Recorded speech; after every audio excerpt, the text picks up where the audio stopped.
Imagine caminhar por um país que em meados do século XX era o Parquinho da América. Suas avenidas eram reluzentes, onde os carros mais modernos do planeta desfilavam sob o sol caribenho. As estrelas de Hollywood e magnatas de Nova York dançavam em cassinos luxuosos até o amanhecer. Um lugar tão rico e vibrante que parecia destinado a liderar o futuro da região, ostentando recordes tecnológicos de dar inveja a grandes capitais europeias. Mas por trás do brilho do rum, dos charutos e do Tropicana, ocultava-se uma realidade de profundas desigualdades e uma influência externa sufocante que estava prestes a explodir. Esse país fascinante era Cuba. Em poucos anos, aquele paraíso tropical deixara de ser o refúgio dos americanos para se tornar uma fortaleza militarizada e o palco mais perigoso da Guerra Fria, onde uma única decisão em um submarino escuro quase desencadeou o fim do mundo. Então, afinal, como uma das nações mais ricas da região, se transformou em uma economia de racionamento, apagões de 16 horas e ruínas sociais? Que forças geopolíticas e econômicas selaram o destino desta ilha estratégica? Para compreender o colapso do antigo sonho cubano e sua crise no ano de 2026, é preciso mergulhar nas camadas de uma história marcada por riqueza extrema, revolução e dependência. Cuba possui uma localização estratégica que a transforma em uma fortaleza no centro do Caribe, funcionando como ponto de encontro entre o Mar do Caribe, o Golfo do México e o Oceano Atlântico. Essa posição geográfica garante o controle de 3 passagens marítimas fundamentais para o tráfego comercial e militar da região. O Estreito da Flórida conecta o Atlântico ao Golfo do México e é vital para as rotas comerciais norte-americanas. O Canal de Yucatán regula o tráfego a oeste em direção ao sul, enquanto a passagem de Barlavento serve como uma rota de acesso ao Canal do Panamá. O controle conjunto desses 3 pontos estratégicos confere à ilha um imenso poder geopolítico de bloqueio ou facilitação das linhas de navegação do hemisfério ocidental. Cuba apresenta um relevo dominado por extensas planícies onduladas que cobrem cerca de 75% do território, facilitando a mecanização agrícola de solos férteis para o plantio de cana-de-açúcar e tabaco. Em contrapartida, as montanhas concentram-se no sudoeste, com destaque para a Sierra Maestra e Pico Real del Turquino, com 1.974 metros de altitude. Essa cordilheira funciona como uma fortaleza defensiva contra invasões, devido ao relevo acidentado e à mata densa. Por outro lado, esse mesmo relevo montanhoso dificulta a integração física e o transporte terrestre entre o leste e o resto do país, além de abrigar solos menos produtivos. A hidrografia é formada por mais de 3.000 rios curtos e rápidos, o que inviabiliza grandes hidrovias comerciais. O principal rio é o Rio Cauto, com 370 quilômetros, cuja navegação limita-se a Foz por ser raso e sinuoso. A grande utilidade da rede hídrica está na irrigação agrícola, essencial para combater as secas no período de estiagem de novembro a abril. Para isso, o país construiu barragens que armazenam a água das chuvas de verão, regulando a produção agrícola ao longo do ano. O solo e o subsolo cubano abrigam um grande potencial de recursos naturais e minerais estratégicos. No leste da ilha, concentra-se depósitos gigantescos de níquel e cobalto, colocando o país entre as maiores reservas globais desses minérios. O níquel apresenta enorme valor industrial, por ser indispensável na fabricação de aço inoxidável e ligas metálicas resistentes. O cobalto funciona como recurso crítico para a transição energética global, sendo matéria-prima essencial para a produção de baterias de veículos elétricos e aparelhos tecnológicos. Na área de energia, a ilha conta com potencial de petróleo pesado em sua costa norte e reservas estimadas em águas profundas na sua zona econômica exclusiva do Golfo do México. Além dos minerais, as características físicas de relevo plano e clima favorável dão à ilha grande potencial agrícola, historicamente focado no cultivo de cana-de-açúcar e no plantio artesanal de tabaco de alta qualidade. Durante 3 séculos, Cuba funcionou como uma praça militar e porto de comunicações para o Império Espanhol. A Havana sediava a reunião das frotas que transportavam a prata do México e Peru para a Espanha. A metrópole espanhola definia a ilha como o antemural das Índias e a chave do Novo Mundo, focando em fortalezas e estaleiros. O leste cubano desenvolveu uma economia baseada na pecuária e no contrabando de gado com as ilhas vizinhas, burlando a lei espanhola. A população indígena foi dizimada no início da colonização, devido às enfermidades trazidas pelos europeus e maus tratos. A transformação econômica ocorreu na transição para o século XIX. A Revolução Haitiana, em 1791, destruiu o maior produtor de açúcar caribenho, motivando os fazendeiros de Cuba a exigir a livre exportação de escravizados e a flexibilização do comércio. A produção anual de açúcar saltou de 14 mil toneladas em 1790 para 34 mil toneladas em 1805. Em 1818, abriu-se o livre comércio, consolidando laços com os Estados Unidos. Na década de 1840, a queda nos preços do café direcionou capitais e terras para o açúcar. Entre 1820 e 1895, a produção açucareira cubana avançou de 55 mil toneladas para quase 1 milhão de toneladas em 1895, representando cerca de 15% do mercado mundial de açúcar bruto. O crescimento amparou-se em máquinas a vapor, telégrafo e na primeira ferrovia da América Latina. Contudo, essa modernização coexistiu com a exploração de 1 milhão de escravizados africanos e 125 mil chineses sob servidão contratual. Em contrapartida, o tabaco consolidou-se como processo artesanal e cultivo familiar manual qualificado. Com a abolição da escravidão em 1886, a colônia atingiu a exportação de 1 milhão de toneladas métricas de açúcar em 1892.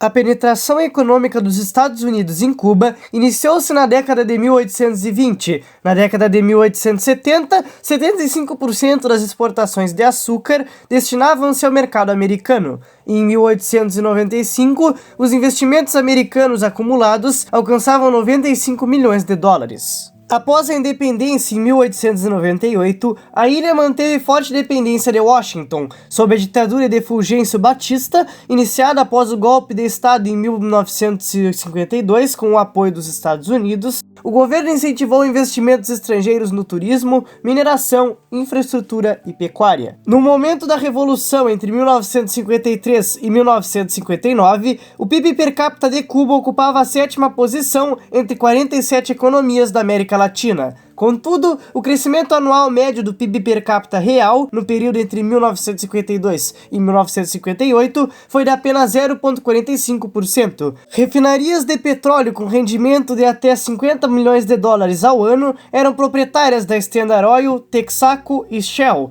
empregando aproximadamente apenas 3 mil pessoas.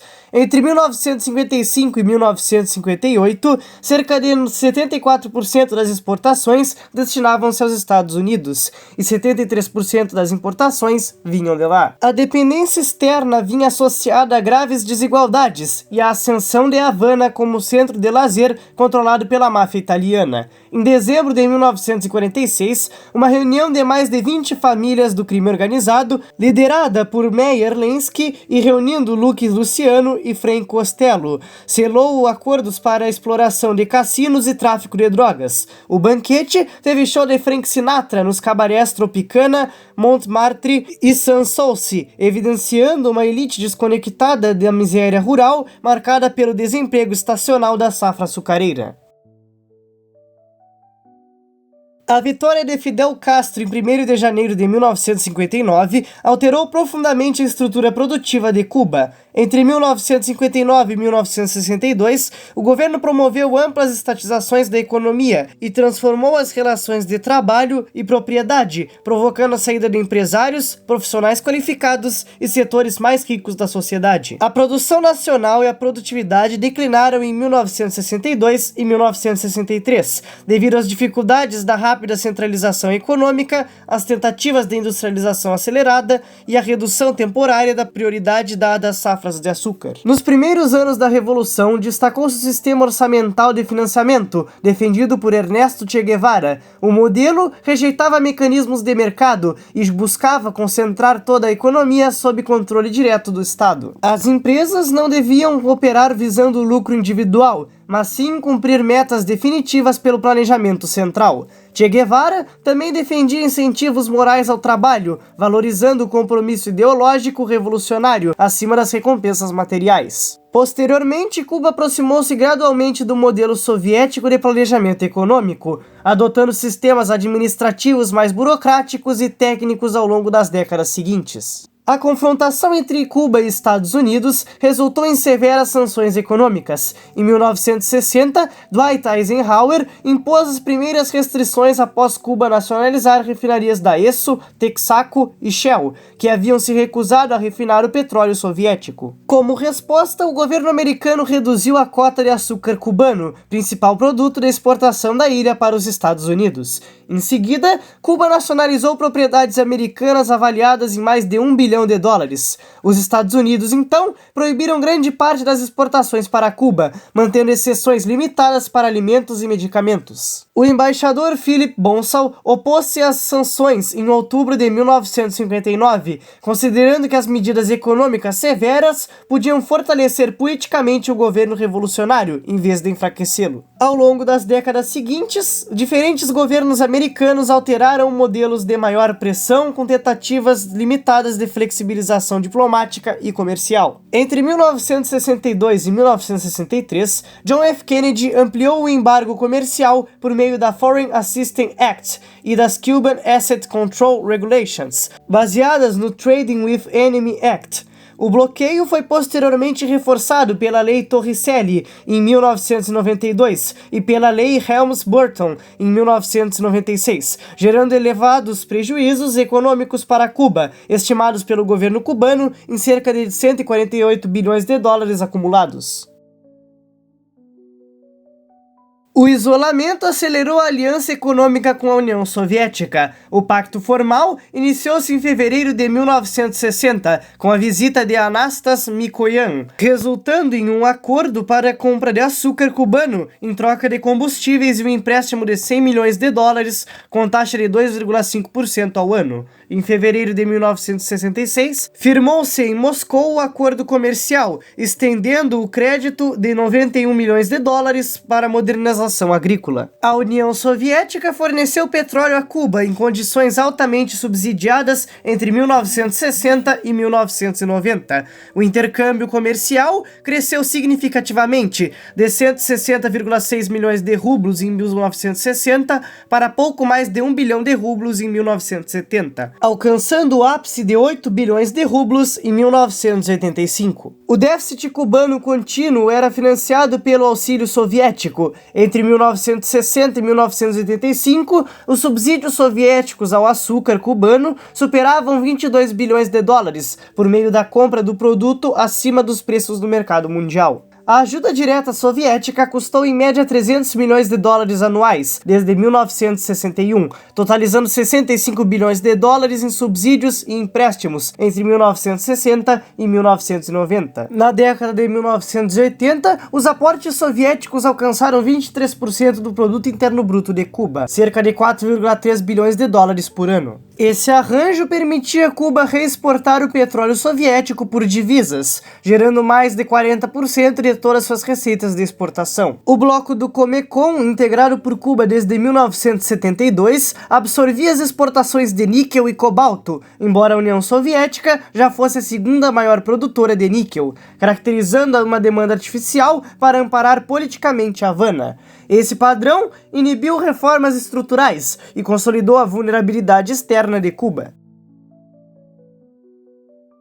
A aliança com o bloco soviético inseriu Cuba no epicentro da Guerra Fria. As tensões entre as superpotências haviam se intensificado após os Estados Unidos instalarem mísseis nucleares Júpiter na Turquia e na Itália, posicionando-os próximos do território soviético. Em resposta ao avanço estratégico americano e buscando proteger o governo cubano após a fracassada invasão da Baía dos Porcos, Nikita Khrushchev autorizou em novembro de 1962 a instalação secreta de mísseis balísticos em Cuba, situados a menos de 200 quilômetros da costa americana. Em 22 de outubro de 1962, o presidente John F. Kennedy determinou a quarentena naval, Moscou despachou 4 submarinos Foxtrot para patrulhar o Caribe, equipados com torpedos convencionais e um torpedo com ogiva nuclear de 15 quilotons, denominado Arma Especial. Em 27 de outubro de 1962, 11 destroyers norte-americanos e o porta-aviões USS Randolph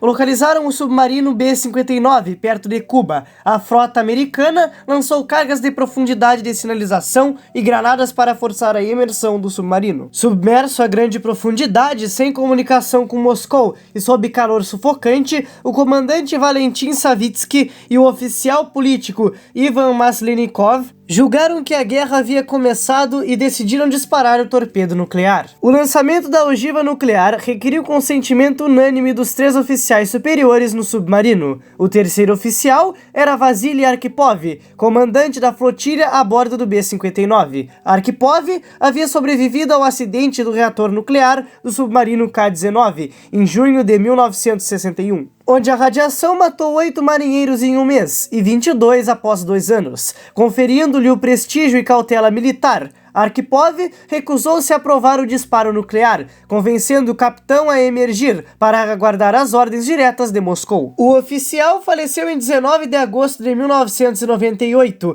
devido a um câncer renal associado àquela radiação histórica. Sua decisão ajudou a evitar uma guerra nuclear de proporções globais, embora sua atuação tenha permanecido pouco reconhecida oficialmente durante grande parte de sua vida.